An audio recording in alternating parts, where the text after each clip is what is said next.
Hello everyone, आज है 25 नवंबर और आज इस वीडियो में हम बात करने जा रहे हैं वेदांता के बारे में। 232 रुपए का ये शेयर है और देखा जाए तो पिछले कुछ दिनों में धीरे धीरे ये इसी रेंज के आसपास ये फंसा हुआ है, लेकिन म्यूचुअल फंड्स की तरफ से भैया बड़ी खरीदारी यहाँ पर देखने को मिली है। बातचीत करेंगे वीडियो में उसके बारे में भी, लेकिन उससे पहले अगर आपने अभी तक चैनल को सब्सक्राइब नहीं किया है तो प्लीज़ अभी इसे सब्सक्राइब कर लीजिए, क्योंकि आगे भी बहुत सारे वीडियोस हैं जो आपको काफ़ी ज़्यादा हेल्प करेंगे। तो देखिए, वेदांता का जो शेयर है ये 232 रुपए का है और पिछले एक महीने में देखा जाए तो तेज़ी है। 212 से बेहतरीन तेज़ी आई, 245 पे गया, लेकिन उसके बाद अगर आप देखो तो पिछले 10 दिनों से लगातार धीरे धीरे धीरे धीरे करके ये नीचे की तरफ खिसकता हुआ नजर आ रहा है। लेकिन पिछले एक साल का ग्राफ देखो तब तो भैया गिरावट ज़्यादा है, 26% का डिक्लाइन है। 332 रुपए से अब ये 232 पे आ चुका है। लेकिन इस बीच अभी कुछ टाइम पहले ही ये 200 रुपए के करीब जाने ही वाला था, लेकिन तेज़ी आ गई।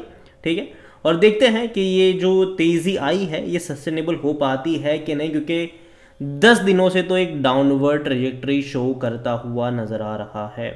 और जहाँ तक बात करी जाए तो 5 सालों में इसने रिटर्न तो बहुत अच्छा बना कर दिया, इसमें कोई शक की बात नहीं है। कोविड के टाइम पर ये भाई साहब ये 65 रुपए के आसपास चला गया था और तब कई सारे मेरे वीडियोस भी थे खरीदारी करने को लेकर, लेकिन बेहतरीन तेज़ी आई। और कोविड से लेकर अब तक ये वो कंपनी है जिसने बहुत बड़ा भारी भरकम डिविडेंड पे भी करा है, शानदार डिविडेंड पे किया है इसने। और ये एक अच्छी बात है कि अच्छा डिविडेंड पे आउट हुआ है, लेकिन उस डिविडेंड का जो सबसे बड़ा फ़ायदा भी अगर किसी को मिला है वो इस कंपनी के प्रमोटर को ही मिला है, क्योंकि डिविडेंड का बड़ा हिस्सा प्रमोटर की जेब में गया और प्रमोटर ने डिविडेंड इसीलिए पे किया क्योंकि उनके ऊपर कर्जा था, वेदांता रिसोर्सेज के ऊपर कर्जा था और उस कर्जे को चुकाने के लिए भारी भरकम डिविडेंड पे आउट होता नजर आया। यहाँ पर अगर हम कमेंट्री की बात करें तो क्रिसिल ने इसको डाउनग्रेड दिया, मतलब डाउनग्रेड किया है इस कंपनी को। यहाँ पर अभी हाल फिलहाल में अपडेट भी थी कि भैया हाँ, अनिल अग्रवाल की जो वेदांता है उसको मतलब जीएसटी डिमांड ऑर्डर था 1.38 करोड़ का, वो है मतलब देना है, मतलब कि स्टेट से मिलेगा इनको। ठीक है, मतलब जीएसटी डिमांड जो है वो तकरीबन 1.38 करोड़ है। ठीक है, तो कोई उतना बड़ा अमाउंट नहीं है ये एज अ कंपनी वाइज देखा जाए तो। लेकिन दूसरी अपडेट जो है वो नेगेटिव ये है कि भाई साहब क्रिसिल जो कि काफ़ी बड़ा रेटिंग एजेंसी है, उन्होंने इसको नेगेटिव में डाला है। यहाँ पर देखिए डाउनग्रेड किया है, सॉरी नेगेटिव नहीं, डाउनग्रेड में किया है। Rating agency CRISIL has downgrade Vedanta's rating on long term bank facilities and debt instrument of the company to CRISIL AA- from AAA। तो पहले जो AAA की मतलब AA की जो रेटिंग थी, अब वो घट के AA- की रेटिंग इन्होंने कर दी है। लेकिन फिर भी देखो यार, रेटिंग उतनी भी खराब नहीं कहूँगा मैं इसको। And this ratings on rating watch with development implication, देखो अभी भी इनको रेटिंग वॉच की लिस्ट में डाला हुआ है, क्योंकि आने वाले टाइम में कंपनी का जो फ्यूचर है वो डिसाइड होगा कि किस तरीके से कंपनी पैसा रेज कर पाती है, किस तरीके से कंपनी अपने डेट को चुका पाती है। और अगर कंपनी की बात करी जाए तो भाई साहब इन्होंने एक बड़ा गेम खेला भी है, और वो गेम है डीमर्जर का। अपने जो अलग अलग बिजनेसेस हैं, चाहे वो मेटल के हो, पावर के हो, एल्यूमिनियम के हो, ऑयल एंड गैस का बिजनेस हो, उस 5 कंपनियों में अलग अलग डीमर्ज होने वाला है। हालांकि अगेन ये इतनी जल्दी होने वाला प्रोसेस नहीं है, टाइम लगेगा, लंबा टाइम लगेगा। वेदांता को लेकर अगर बात करी जाए कंपनी में, तो यहाँ पर इसका जो मार्केट कैप है वो 86,000 करोड़ से भी ज़्यादा का है। 16 का इसका पी रेशियो है। नेगेटिव चीज़ें कई सारी है कि भैया करंट प्राइस करंट लायबिलिटीज से भी कम है, डेट इनके ऊपर ज़्यादा है, कोशिश कर रहे हैं ये अपने डेट को चुकाने के लिए। और अब तक डिविडेंड भैया भारी भरकम देखे हमने। इस साल भी देखा जाए तो 12 रुपये 50 पैसे, फिर 20 रुपये 50 पैसे, फिर 18 रुपये 50 पैसे बड़े डिविडेंड्स थे। ठीक है, 2023 में और 22 में अगर आप देखोगे तो और अच्छे डिविडेंड्स थे। लेकिन अब मुझे लगता है कि डिविडेंड जो पे आउट आपने देख लिया इतना हैवी, अब वो इतना हैवी डिविडेंड पे आउट नहीं होगा यहाँ पर। अब डिविडेंड होगा लेकिन बहुत ही कम डिविडेंड होगा यहाँ पर।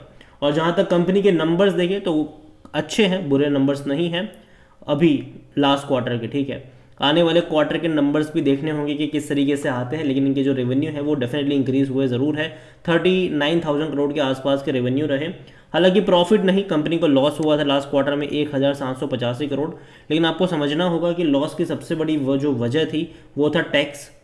हर साल टैक्स मतलब हर क्वार्टर में इनका जो टैक्स है वो 1000 करोड़ के आसपास हुआ करता था, लेकिन इस बार सीधा 9,000 करोड़ चला गया।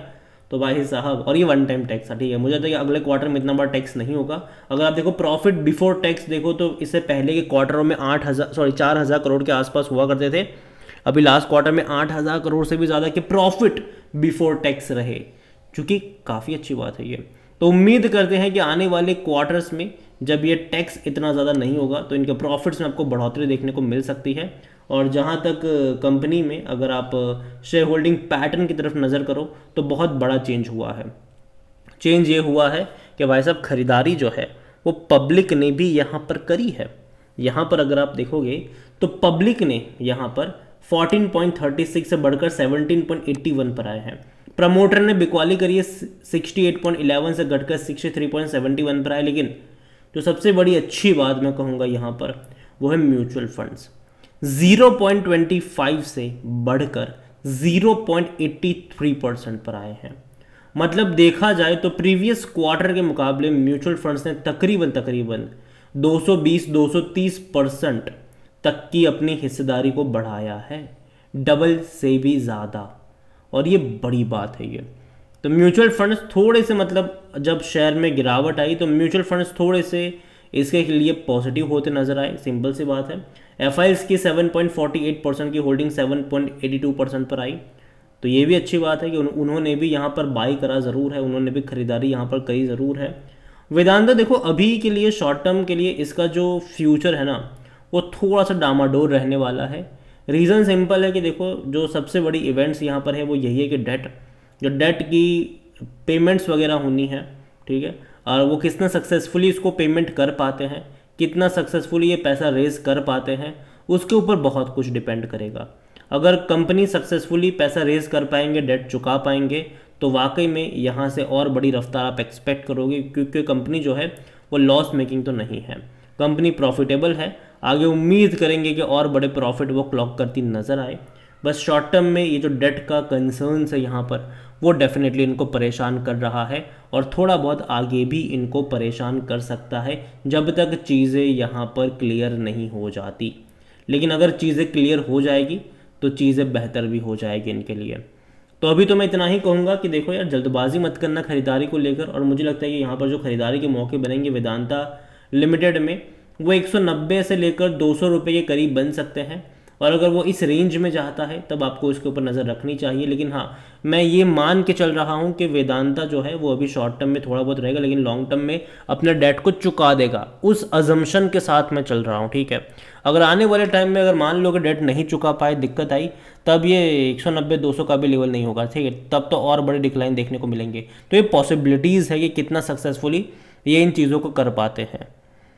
तो बाकी मर्जी आपकी है। इसके अलावा एनालिसिस के लिए जिस पोर्टल का मैं इस्तेमाल कर रहा हूँ, ट्रेड ब्रेन्स, अगर आप भी इसको यूज़ करना चाहते हैं तो लिंक मैं आपको डिस्क्रिप्शन में दे दूंगा। और अगर आप मेरा कूपन कोड HSA20 का इस्तेमाल करोगे तो आपको 20% का डिस्काउंट भी मिल जाएगा। कई सारे बेहतरीन फीचर्स है यहाँ पर, जिनमें से एक है कि जो बड़े बड़े इन्वेस्टर्स हैं वो क्या खरीद रहे हैं, उनका पूरा पोर्टफोलियो आपको यहाँ पर मिल जाएगा क्वार्टर ऑन क्वार्टर अपडेट के साथ। और भी कई सारे बेहतरीन फीचर्स हैं जो आपको यहाँ पर मिलेंगे। स्टॉक रिसर्च रिपोर्ट मिल जाएगी, ब्रोकरेज हाउस की कमेंट्री मिल जाएगी, सब कुछ मिलेगा। तो देर किस बात की है, लिंक डिस्क्रिप्शन में, कूपन कोड का फायदा उठाना भूलिएगा नहीं। वीडियो को यहीं पे एंड करूँगा। पसंद आया हो तो लाइक करें, शेयर करें। चैनल पर अगर पहली बार हैं तो प्लीज़ सब्सक्राइब करें। और वेदांता के बारे में आप क्या सोचते हैं वो भी आप मुझे कमेंट में लिख के बता सकते हैं। Thank you.